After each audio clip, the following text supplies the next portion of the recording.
Good morning. Thank you for having me.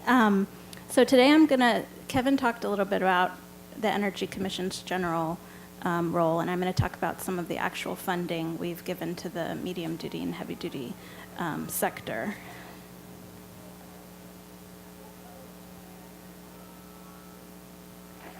So again, here's some context in terms of the greenhouse gas emissions from the transportation sector in California and the number of vehicles and the amount of petroleum-based fuel used in California.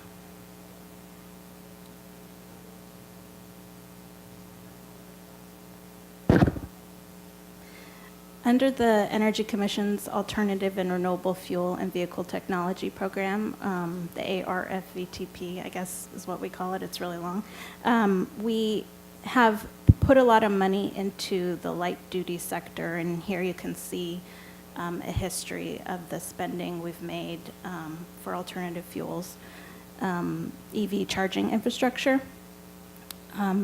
As the medium-duty, heavy-duty infrastructure has become more developed and we're testing new technologies, we're starting to put more funding into that space, but a lot in the past has gone into the light-duty sector. But we do have funding in what we call our advanced freight and fleet category.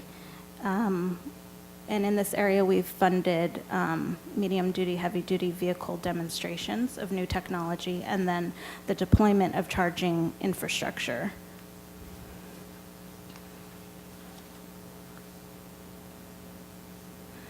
And then specifically, between 2014 and 2018, the Energy Commission funded nearly 20 projects demonstrating advanced technology vehicles and infrastructure in the ports of Los Angeles, Long Beach, and San Diego.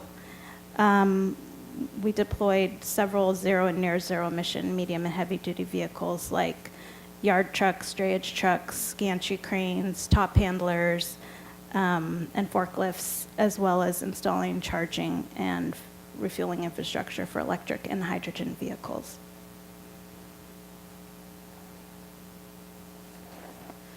And then in addition, we are very excited. We have a new school bus program.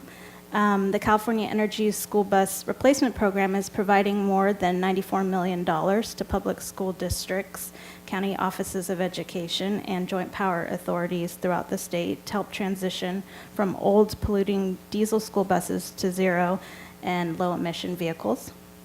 Up to $75 million was appropriated to the California Energy Commission through the California Clean Energy Jobs Act, or Proposition 39, to help replace buses with specifically electric buses.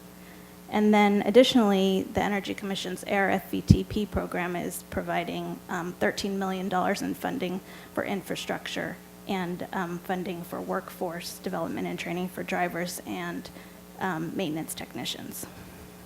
And so most of these buses will be deployed in disadvantaged and low-income communities where it's disproportionately affected by air pollution and health problems related to low air quality.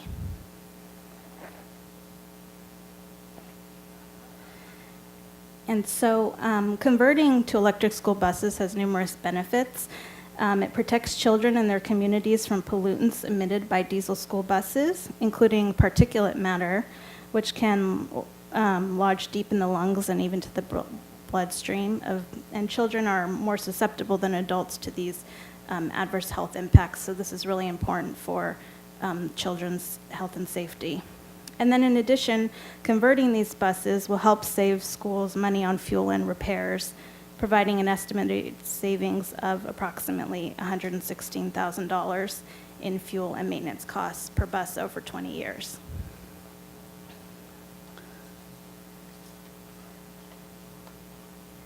And then just something exciting to add, our school bus program required that all of the electric buses have vehicle grid integration capability, or VGI, and VGI works by enabling the vehicle's battery packs to both accept charge as well as provide power to the grid or islanded loads when needed. VGI-capable electric vehicles can be charged when electric prices are low, and then provide power to either the grid or islanded loads when electricity costs are high. And we see this as being a really good opportunity with school buses, since school buses tend to drive in the morning and the afternoon and then charge in between routes during peak times, which is, or not during peak times.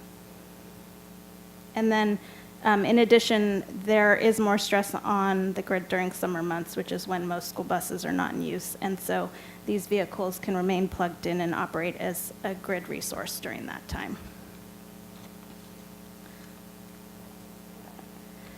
And I've provided some more information on our school bus program if you're interested. And then if at any time you have any questions, you're welcome to contact me. Thank you.